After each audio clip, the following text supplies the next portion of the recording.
So, like I said, we're just gonna jump right into this because, like I said, it's been a while since been able to speak my mind on this, and I've been wanting to for a very long time. So, wokeism and conservatives. Everybody talks about identity politics and all these specific kind of things. I mean, white people used identity politics for centuries. If you weren't them, you did not have rights. That's identity politics. Bottom line. Now that identity politics is starting to work against the majority, and they're only going to be a majority for a shorter period of time. And I believe they know that. That's why they're trying to use identity politics to weaponize it against minorities, saying that, hey, this didn't happen. I didn't do this to you. My grandparents did this to you. I shouldn't be. This should not be taught in classrooms and stuff of this nature because it can hurt my white children. And they come home to me. By the way, that they have not any actual real white little girl with blonde ringlets come home and say, "Daddy just hurt my feelings because we had white black folks enslaved." They don't have any of those things on record. It's never happened. They've actually lied in several states about that being the case.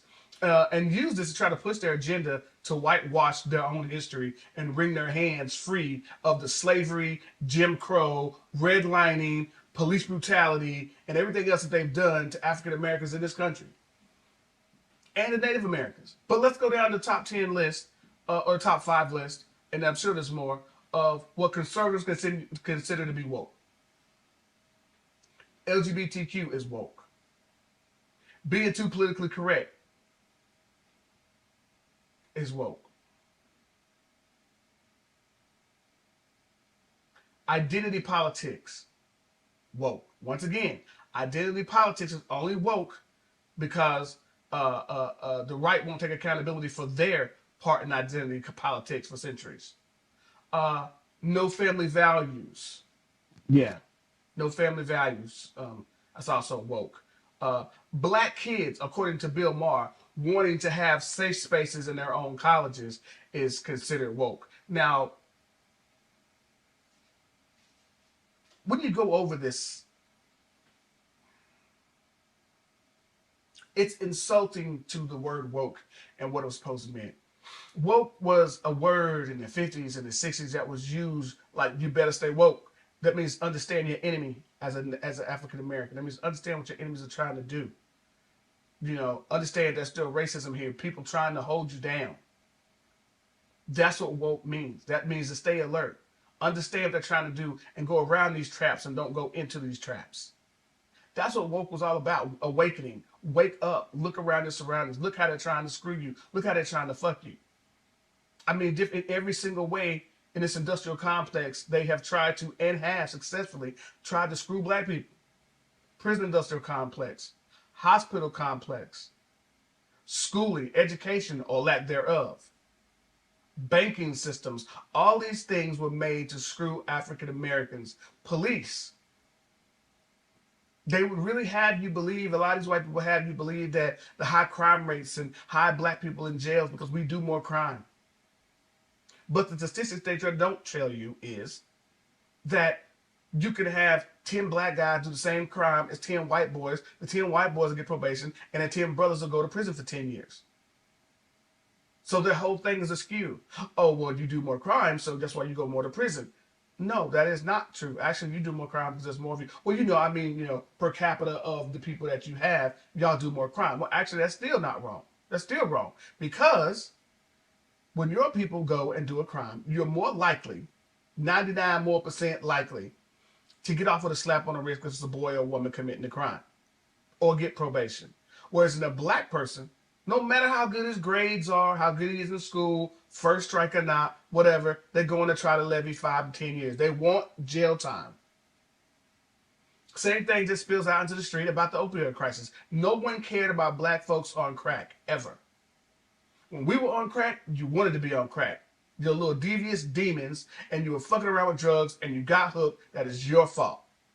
Now that there are little precious white kids involved, they're going to Congress and senators. My son cannot do well in prison. He won't do well in prison. This is a substance abuse. He is sick. Now, I'm not surprised at this because the fact of the matter is this. You have more white judges, federal and state, that are more sympathetic to their own. than they are to African Americans. They see us as they always have seen us, as being deviants and need to be taught a lesson. That's been passed down from century to century to century down to till today, 2023. They still do it. Same cases still keep coming up on the court, and you still keep giving the white guy the benefit of the doubt, where you throw the black guy under the bus. There's actually 2 tapes circulating right now where a white police officer pulled a black guy out of his car. She's like 4 foot nothing, maybe 5'1", maybe. Pulled him out of his car, tried to plant a gun on him. He was not doing anything wrong. He was like 6'2". He's like, "Man, I'm cooperating." She slammed him threw him onto her car, right? Then tried to say, "Ooh, look, we got a gun." He said, "Ma'am, that's not my gun." She tased him in the back. He's screaming for dear life. She's like, "I didn't do anything. I didn't do anything." Yeah, you better not do nothing. Just trying to show and prove her dominance. Right? We get those every day. Correct? Another one in LA. White dude gets pulled over, gets out of his car. White guy tases the white guy that got out of his car. The white cop tases the white guy that gets out of his car. He gets He-Man on him. Those things out of his chest, screaming at the cop. What? The cop hits him with a billy stick twice. The white guy runs after the cop. The cop runs like a little bitch. Now, if I'm not mistaken, this police officer still has 4 weapons on him. 4 weapons that he can use. Pepper spray. Gun. Taser again. All this kind of shit. You got like Batman. You got a utility belt. You got so many things at your disposal. And you running from this guy? Black people can be sitting in their car asking you why'd you pull them over, and you're so scared you'll shoot them in their seat. Fernando Castillo. While his baby was in the back seat. She jumped out the car. That's how scared they are of us. White dude gets out of the car, chases this punk ass cop. He runs around like a little bitch. And this is what we're dealing with today. So when you hear white people talk about this whole situation about we commit more crimes and that's why we go to jail, and it has nothing to do with them, like I said before, this is their wokeism. This is their wokeism. Because if we ever do get justice like a George Floyd, they do go to jail. See, it's the woke mob. It's the woke mob. That police officer did nothing wrong. He stood on that guy's neck for a proper amount of time. But it's the woke mob. Woke in conservative eyes is weaponized as is anything that's justice for African Americans is woke. That means justice is woke to them. And that's bad. Justice for African Americans is bad. Now it's to the point to where they don't even want to, they want to make everything bad. Whoa, LGBTQ. Oh, they're going against our family values and this, that, and the other. Look, I have no idea about LGBTQ or whatever, but woke never meant anything for LGBTQ. But they want to label it that because Disney hires gay and lesbian trans people. Who cares? What do you care? If you don't like the mouse, don't go. But don't blame it on, oh, this is the woke mob again. We have to hire everybody. Blacks, Puerto Ricans, gays. And that's another thing. Y'all quit lumping us together. You know, it's not, we're not the same. My race has nothing to do with their sexuality of LGBTQ. Let's just be real about it. Don't label blacks in with LGBTQ. Don't label Africans, in with LGBTQ. Because it's not the same, and it ain't cute, and it ain't pretty, and we do see what you're trying to do. You're trying to be slick out your mouth and trying to put 2 things together that don't work together, and that's not cool. I have no problem with the LGBT community. I don't necessarily agree, but I don't hate anybody. That's the problem. But they're trying to put us all in one little thing like we're all the same, and that don't work for me. I don't like that at all. They call it identity politics, as we shouldn't break it up into races about what do we get and versus what everybody else is getting. You know what I'm saying? But I'm like, you have to. Because Black Africans are getting railroaded in this country and we're not getting our fair share. We need to discuss it. If Puerto Ricans are not getting their fair share, we need to discuss it. We need to know what the African agenda is for this country in America. That's what we need to discuss. And it is, identity politics. Oh, how much are your people getting? Oh, you get the standard? Well, what are the black farmers getting compared to your white farmers? If it's not equal, then we have a problem. And that's not identity politics. This is facts. This is supposed to be America, land of the free, home of the brave, right? It's never been land of the free, home of the brave. It's always about getting yours and keeping stepping. The only white people you ever hear complaining about anything is poor white folks. And let's put it out there. There are more white people on welfare than ever black people there were. And that's always okay, right? Hell, there's more corporate welfare than anything else. And nobody seems to care about that because they create jobs, so they say.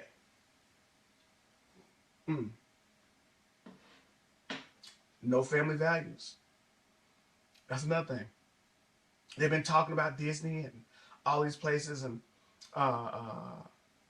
when you put a black person in a Star Wars, that's the woke mob, putting black people in everything. You mean they're showing you the world as it is? They're showing America how it is? I'm sorry, but the Friends sitcom is not America. When you have all these white people in one place, even living single was more realistic than Friends. Living single had white people, Asian people, all kind of people on their show. Now, they're in a circle, it might just be white, but even on Friends, they go to a coffee shop, white people. They finally got so much stuff on there, they got like one black girl on there as somebody dating. And that was it. Because they felt comfortable with all this whiteness in the room. And that's why everybody loves Friends so much. All these white people, that's why I get so much acclaim and critical acclaim, because there was so many white people that love that show because they don't like seeing black people unless they're there for the help or whatever the case may be. So now that we're getting to be where we should have been 30, 40 years ago, which is being seen more on television. Hell, woke mob. Yeah, every time I turn on TV, I see a mixed couple, and it's just getting on my nerves. A damn Cheerio commercial, and these people lose their fucking minds because the woke mob. But like I said, these conservatives are trying to, and are doing very well, trying to reach out to their base, and their base are racist. That's period. That's what they are. They don't want to admit it, don't want to say it, but yeah, your base is racist. Just like Trump's base, racist. Hate black folk. Can't stand it. What happened to the good old days? Let's go back to the good old days. Good for who? Who are they good for? You. Right. Because you are the only one you care about. Now, here's the thing. There's certain things that I don't like on TV. I don't claim to love every single thing on TV. But I'm not going to turn everything into a vendetta either. If I don't like it, I vote with my money. I turn it or cancel the subscription if I see too much of it. It's not that hard. You don't have to get out here and start trying to hurt people's feelings and all this other kind of stuff that you're doing to try to make some kind of radical point that I do believe that we can be, we can disagree without being violently disagreeable. I mean, it's very easy. You know what I'm saying? These conservatives are supposed to be religious people, which is so funny because, you know, like I always said, white people don't have the same God as black folks. See, we were taught to love everyone. White folks were told to pick and choose who they love. And then they'll put a good reason behind why they don't. Oh, well, they're evil. They're sinners. That's why we don't do it. They're homosexuals. They're this, they're that. Cool. Did God tell you to do anything about those homosexuals? Those sinners? What did he tell you to do? Paraphrasing. Shut the fuck up. Nothing. You do nothing. Why? Because it's not your job to do nothing. The problem is every single conservative Christian person out here who has a problem with LGBTQ or whatever the case may be, black people or whatever, the way they like to put us together, feel the need to go voice their opinions if they want to burn us and spurn us from the earth. Your Bible never said that. Your Bible tells you to love everyone. If someone is sinning, God tells you to let him take care of it. Him. You don't get vengeance. He does. If it's really not the way it's supposed to be, he will work it out. That is not up to you. The problem is a lot of these so-called evangelicals don't know how to stay in their motherfucking place. That's the problem. That's the problem. There's so many more ways and places you can be putting your stuff. If you have a problem with it, okay, go to your councilman and do all this kind of stuff. But this hate and rhetoric and speech and stuff, look, vote. You want to vote on something, no bathrooms or this, that, and the other, vote on it. You don't like it, vote on it. Cool. But this marching and acting foolish and killing people, that's not even necessary. Your God did not ask you to do that. Not one time did your God ask you to do that. Oh, Bill Maher had said, I think it was like a year ago now. I've been wanting to talk about this for a long time. He got angry because, see, Bill Maher has been fucked up for a while. He always claimed to be the liberal and all this kind of stuff. We knew deep down he was a little racist. We knew deep down. Bill Maher is, I think he's really upset because this woke crowd, he's becoming that old white man now. He ain't the hipster that used to smoke weed and fuck black women. Yeah, we go back and look at his resume. He's not the old white guy who used to smoke weed and be cool with the brothers and fuck black women. No, now he looks more like that white guy who just fucks black girls on the side because he can and this, that, and the other. And he's starting to feel that pain now. So wokeism is becoming a problem for him too. See, now he's starting to feel that sting of being a white man. I don't know what he thought he was for all these years. I think some people believe that they could be like George Carlin or whatever and be cool with everybody for a long time. But see, the problem is, as Bill Maher's getting older, he don't see it, but he's becoming more conservative than he is liberal. That's the problem. He got upset because there was a black college where, I don't think it was a black college, it was just a college, where black people wanted to have their own safe space. He said, well, what do we do all this, get rid of Jim Crow just so we could go back to hanging out by ourselves? I said, hold the fuck up, Bill. Hold the fuck up. Who are you to tell these people who they want to be about? Be around. These people have been segregated from white people, your folks, forever. Okay? They were told we couldn't hang together. Fine, cool, whatever. Now because they deemed it okay for us to hang out together, you're going to tell me because my people choose to say, I just don't hang out with my people over here in the black student center or the black student whatever. Now it's reverse racism, which there's no such thing? Really? Is that what it is? No. Maybe we just sometimes feel safer in our own groups. And the thing is, you ain't telling us to. We're choosing to. So whenever you have a choice, it might be racist towards you. You made us stay away from you out of just our color. That's racist. You stay over here, you stay over here.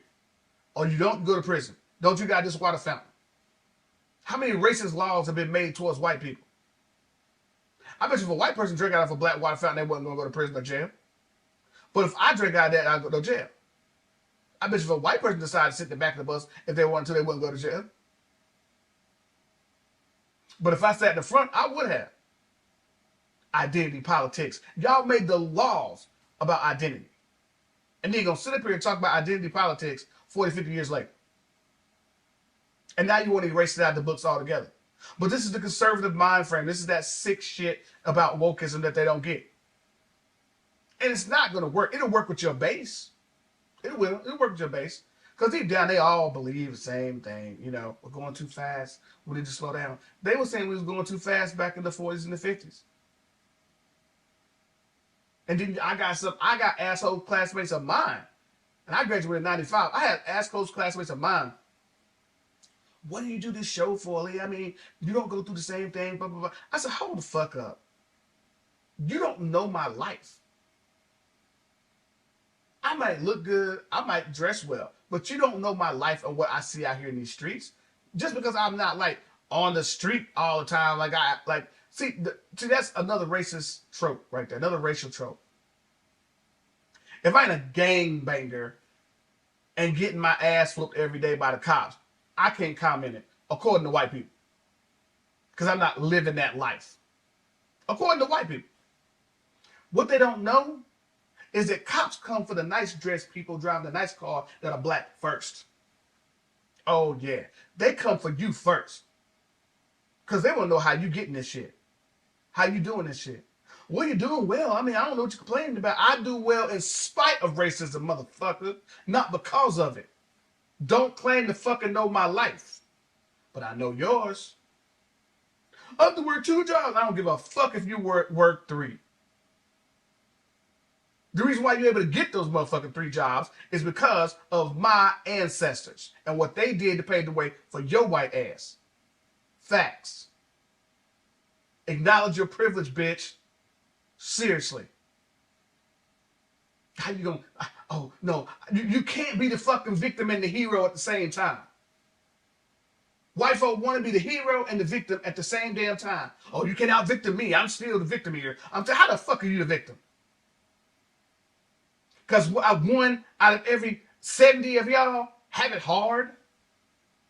Really? The fuck out of here with that bullshit. Nobody want to hear that. That ain't even statistically right. And that's the fucked up part about it. They want to try to compare war stories. You ain't black. You can't compare war stories with me. Talk about, I had to get 2 jobs, I had to get 3 jobs. Motherfucker, you shouldn't get those jobs. I know motherfuckers can't even get that. And you're going to bitch and complain with all that privilege.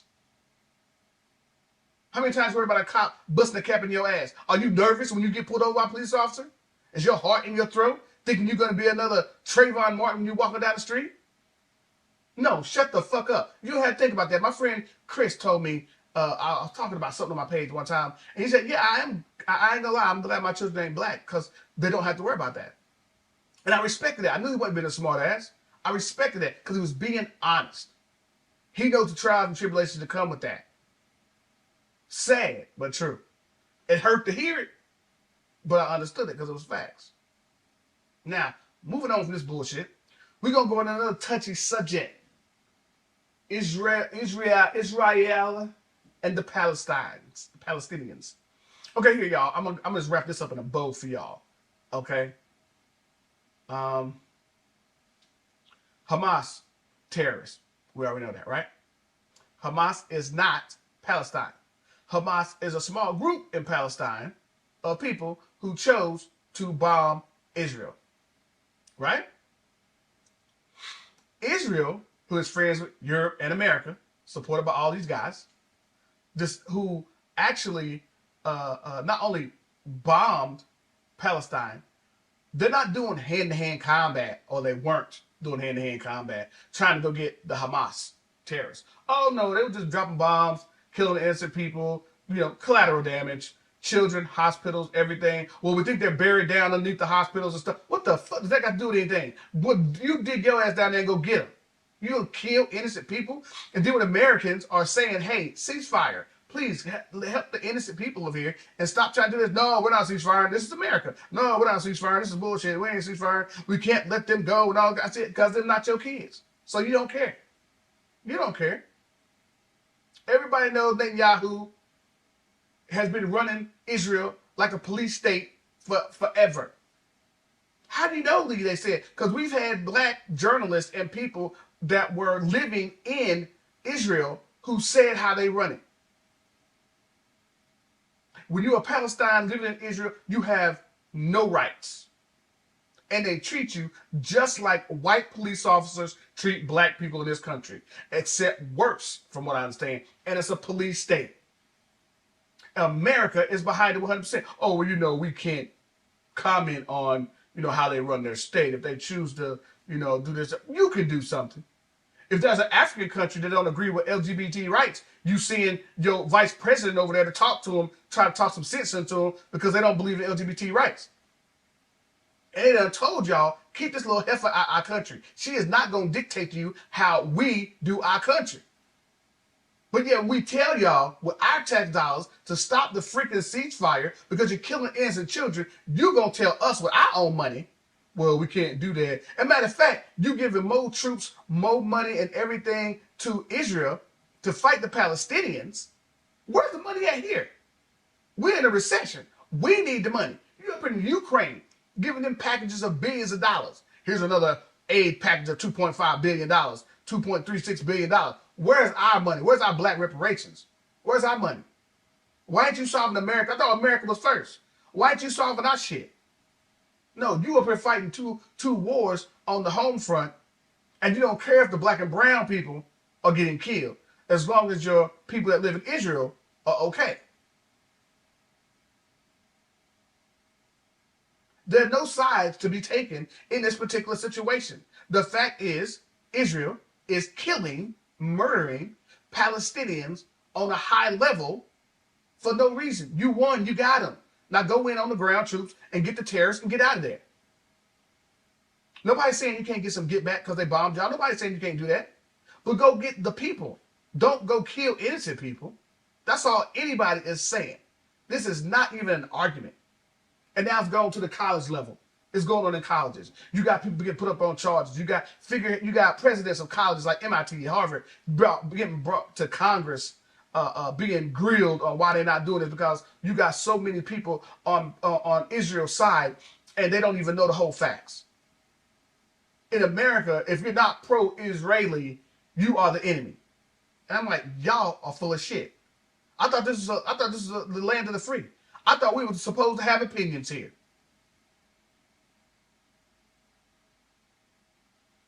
Do you think this will happen to African Americans? I mean, we know for a fact that there are black Jews. We know that there are African Jews. I know a lot of white people don't want to realize that, but there are African Jews. Matter of fact, a story just came out recently about Israel sterilizing the African Jews.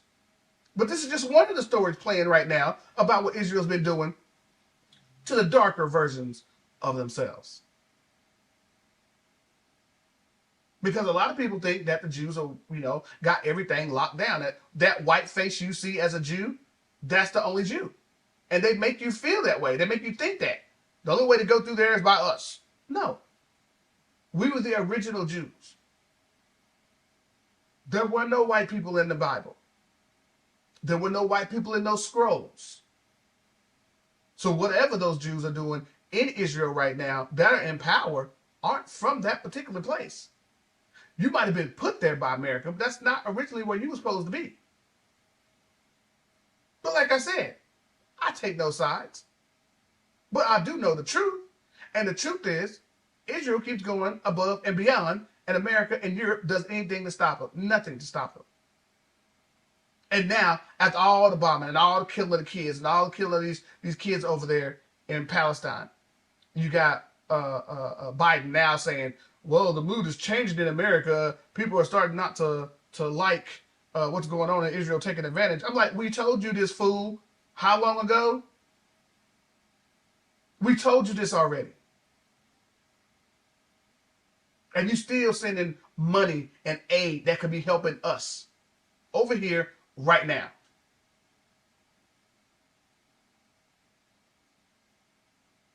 Like I said, if I'm wrong, God forgive me. But y'all got the wrong people over there. Y'all worshiping the wrong people. Because I know what y'all think y'all doing. Y'all think this is a holy war, and y'all think y'all worship. But those ain't the right ones. Like I said, God forgive me if I'm wrong. But what we do know is it's wrong for you to bomb people into oblivion because you're mad. Just like what we did with Japan, dropped a bomb in Hawaii, and we dropped an atomic bomb on Nagasaki and the other place. That was wrong too. But we did it. Because we wanted to prove how badass we were. Yeah. All right. Well, that is my time for the day, people. It was good getting back with y'all. It really was. This felt great. I think we got a lot out of this one. I'd just like to say thank y'all for still riding with me, still calling me and texting me and telling me when we're going to get the Leeds corner back. We are back, and we're going to come back with some more hard-hitting shit, too. I'm not done yet. So, like I always say, this has been fun. And this is where you come to talk about the things you want to talk about. That's my time, people. Y'all have a blessed day.